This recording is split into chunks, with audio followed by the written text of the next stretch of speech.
सबसे पहले बात पश्चिम बंगाल की, जहां वक्फ के नए कानून का विरोध थमने का नाम नहीं ले रहा। मुर्शिदाबाद जिले में इस कानून के खिलाफ लगातार हिंसा हो रही है। हाईकोर्ट के निर्देश के बाद यहां केंद्रीय बल तैनात किए गए हैं। इन सबके बीच चिंता की बात यह है कि मुर्शिदाबाद से सैकड़ों हिंदू परिवार मालदा पलायन कर चुके हैं, लेकिन वहां भी उनमें डर का माहौल है। बीजेपी के प्रदेश अध्यक्ष और केंद्र में मंत्री सुकान मंजुमदार लगातार इस विषय में ध्यान खींच रहे हैं। कल उन्होंने मालदा परलालपुर हाई स्कूल में बनाए गए कैंप में पीड़ितों से मुलाकात की और आर्थिक मदद उपलब्ध कराई। उन्होंने केंद्र सरकार की ओर से हर संभव मदद का भरोसा भी दिलाया। मीडिया से बातचीत के दौरान मंजुमदार ने कहा कि स्थिति बेहद तनावपूर्ण और खराब है और केंद्रीय बलों को लंबे समय तक यहां रखकर स्थिति को सुधारा जा सकता है। उन्होंने साथ ही कहा कि वो कोर्ट में याचिका दायर करेंगे ताकि केंद्रीय बलों को राज्य प्रशासन से बाहर निकाला जाए और उन्हें काम करने दिया जाए।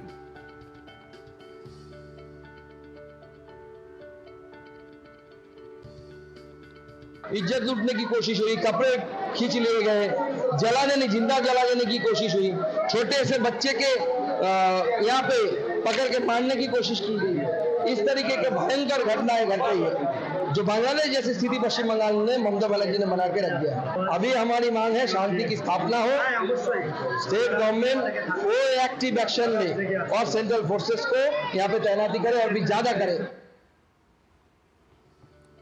तो सुकान मंजुमदार ने राज्यपाल को चिट्ठी भी लिखी है। उन्होंने चिट्ठी के माध्यम से हिंसा प्रभावित इलाकों में सुरक्षा व्यवस्था मुहैया कराने की अपील की है। सुकांत ने पीड़ितों के साथ हुई अपनी मुलाकात को भी चिट्ठी में साझा किया। राज्यपाल को लिखे पत्र में पीड़ित हिंदू परिवारों को धर्मांतरण करने के लिए डाले जा रहे दबाव का हवाला दिया। साथ ही उन्होंने बताया कि मुर्शिदाबाद में हिंदू महिलाओं के साथ लगातार दुर्व्यवहार किया जा रहा है, लेकिन पश्चिम बंगाल की सरकार मूक दर्शक बनी हुई है। सुकांत ने राज्यपाल से जल्द इस विषय पर ठोस कार्रवाई करने की मांग की है।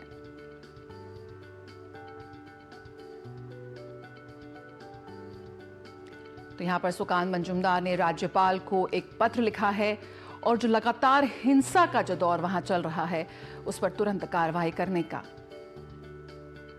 यहां पर उनसे अनुरोध किया है। और पश्चिम बंगाल के मुर्शिदाबाद जिले में वक्फ संशोधन अधिनियम के खिलाफ हिंसक विरोध प्रदर्शन को लेकर वकील शशांक शेखर झा ने सुप्रीम कोर्ट में याचिका दायर की है। याचिका में पश्चिम बंगाल में चल रही सांप्रदायिक और राजनीतिक हिंसा की घटनाओं की जांच के लिए अदालत की निगरानी में विशेष जांच दल एसआईटी गठित करने के लिए शीर्ष अदालत से निर्देश देने की मांग की गई है। याचिकाकर्ता ने इस मामले में पश्चिम बंगाल सरकार और केंद्र सरकार को प्रतिवादी बनाया है। याचिका में प्रतिवादियों से कानून व्यवस्था की विफलता के संबंध में स्पष्टीकरण मांगने तथा पीड़ितों के लिए मुआवजा और पुनर्वास के संबंध में भी निर्देश देने की मांग की गई है।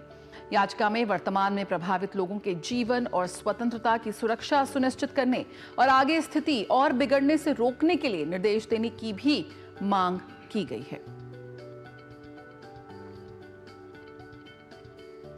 तो सुप्रीम कोर्ट पहुंचा मुर्शिदाबाद हिंसा मामला। यहां पर हिंदुओं की सुरक्षा को लेकर बेहद अहम सवाल किए जा रहे हैं और बंगाल सरकार जिस तरह से इन तमाम सवालों के बीच मौन व्रत करके बैठी है उस पर भी यहां पर इस वक्त सवाल उठ रहे हैं।